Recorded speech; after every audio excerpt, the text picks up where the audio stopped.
Back in the garage, back in the garage, back in the garage today, back in the garage today. What's up guys, back in the garage today. We've actually never left. I'm just splitting this up into a couple videos. We're gonna show you how to check and hopefully not how to adjust the valves on my sister's Ducati Monster. It is a 2-valve Monster. It's gonna be a very similar process on all of the others, whether you've got a 620, 900, 750, all the smaller displacement ones, and actually I think even the larger displacement 2 valves should be very, very similar.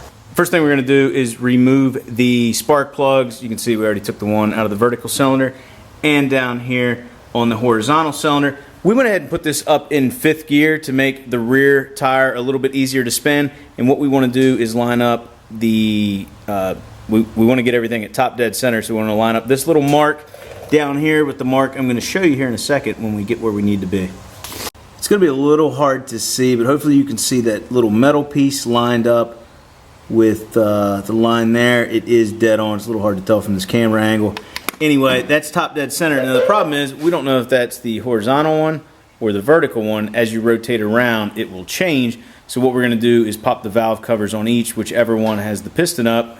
Well, obviously that's the one that's top dead center, and then we'll check the valve clearance. So you can see we've gone ahead and popped the valve covers off the horizontal cylinder. Next we're going to remove the tank, get the battery out of the way so we can go ahead and get to the vertical cylinder, and then we can get to checking these things.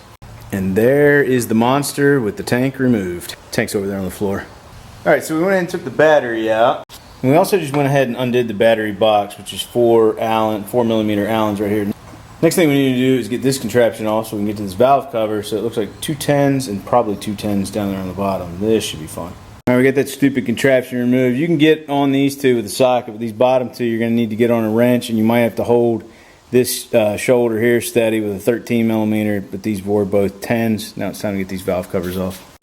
Alright, so now you guys can see what the top looks like with the valve covers removed. I just checked though, and top dead center, we're actually top dead center here on the horizontal one, so this is the one we're going to check first. First thing we're going to do is check the intake opener. Look at that, perfectly in spec. Now I can't really show it on camera, it's kind of tough, so after you measure the clearance here, what you're going to do is compress the spring down a little bit and remeasure it and make sure both numbers are within spec. Fortunately on this on the horizontal cylinder, we've checked both now. Everything top and bottom here is good to go, so we're going to go ahead and put the valve covers back on, move back around to top dead center, and work on the vertical. Thank God, no adjustments! We're going to take a quick break here and check the air filter on it. You grab that side and just kind of pop it up out of there. You have to wash it there.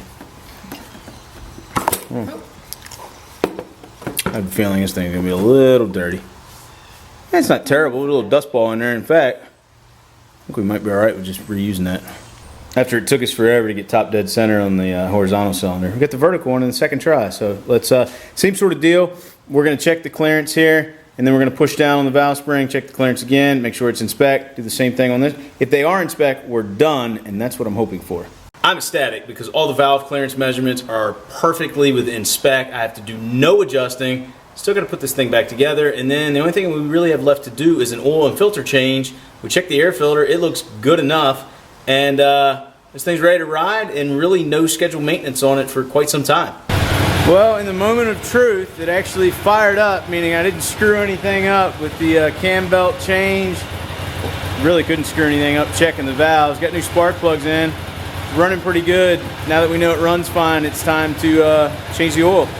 Alright, so I hope you guys enjoyed today's video. Sorry I didn't get to show you how to adjust the valves, but I'm really happy that all I had to do was check them. I'm sure we're going to have to adjust them sometime in the future, and when that happens, I'll show you how. Anyway, hope you guys did enjoy today's video. If you did, please give me a thumbs up. If you're not a subscriber, I look forward to you being one. If you have any questions, let me know in the comments section below. And as always, talk to you again soon.